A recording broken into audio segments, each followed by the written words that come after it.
Na sisi katika kubaini chanzo tulisema moja katika vyanzo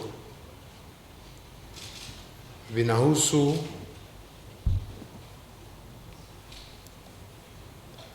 masuala ya uchumi na ya kijamii.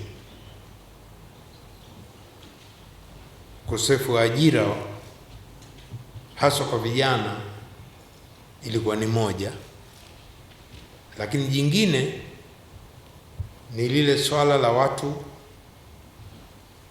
kupotea au kutoonekana au kutekwa. Sasa tulilifanyia kazi vipi? Kwanza kabisa, kisheria, kama mtu akipotea inabidi taarifa itolewe rasmi. Kwa mamlaka gani? Jeshi la polisi. Jeshi la polisi na wanatakiwa waanze kazi ya kutafuta huyo mtu kuanzia masaa 48 ndio inaanza muda kuanza kuhisabika.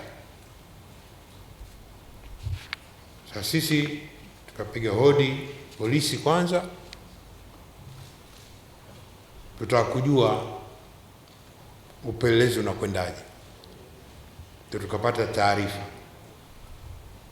kwamba kwa miaka mitatu 2023 mpaka 2025, ni miaka hii mitatu, watu ambao rasmi polisi ina taarifa ni 758.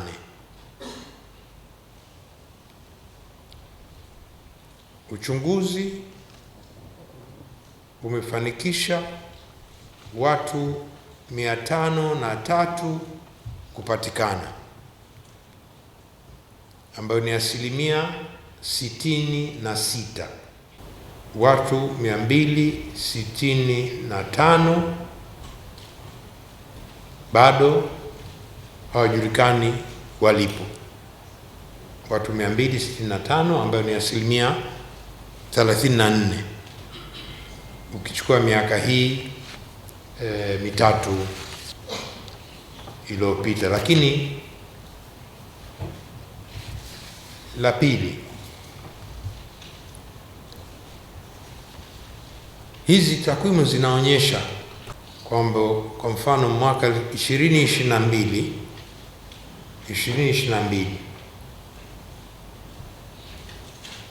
waliopotea ilikuwa 216, waliopatikana 160 na 56 walikuwa bado wanatafutwa. Hiyo 2022. Tuje 2025, mwaka jana.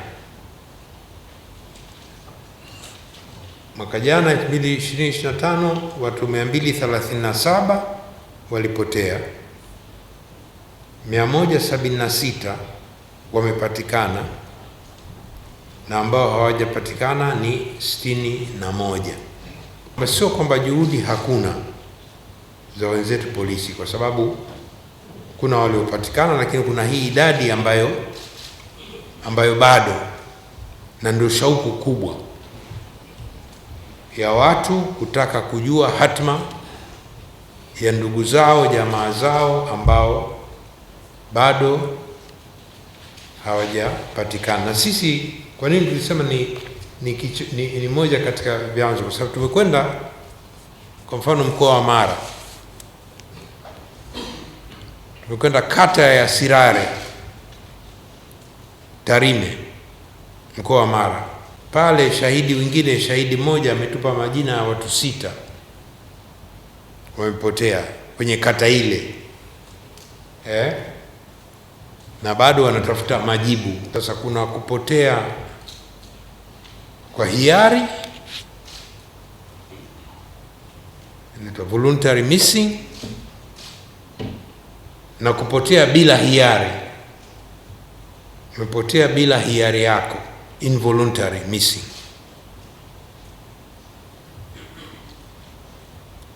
Kuna waliopotezwa, hiyo kwa Kiingereza inaitwa enforced disappearance. Ni neno maalum la kisheria ya kimataifa, na kuna mkataba wa kimataifa kuhusu watu ambao wanasadikika wamepotezwa. Swala hili la upoteaji linatukera sana, hata sisi, kila mtu namkera Tanzania hapa. Ndio maana imekuwa tumeliweka kwenye chanzo moja, katika chanzo kwenye masuala ya kijamii. Hii idadi ambayo polisi imetupa waliopotea 758 mwaka 2023 2025, hao 513 waliopatikana ni makundi gani? Ni makundi gani? Kwa hiyo taarifa yao inasema ni makundi 7. Moja ni kulipizana kisasi.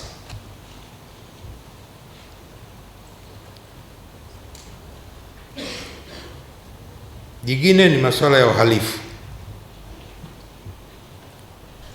Jingine kukwepa mkono wa sheria. Nyingine imani za kishirikina. Wengine waliondoka bila taarifa makwao, wengi tu. Nafahamu hapa Dar es Salaam, mikoa ya Pwani, watoto wengi wana store away, hawagi makwao. Store away hawagi makwao. Nyingine usafirishaji wa binadamu haramu, haagi. Kwa hiyo haya, lakini sisi sasa tutawaambia tulibaini nini na tumependekeza nini kwa hili swala kubwa la kijamii ambalo linatugusa. Moja ni kwamba tunaona ni swala ambalo linahitaji kipaumbele katika uchunguzi. Polisi zina kazi nyingi tofauti, lakini hili ni swala ambalo linahitaji kipaumbele na linahitaji mkakati maalum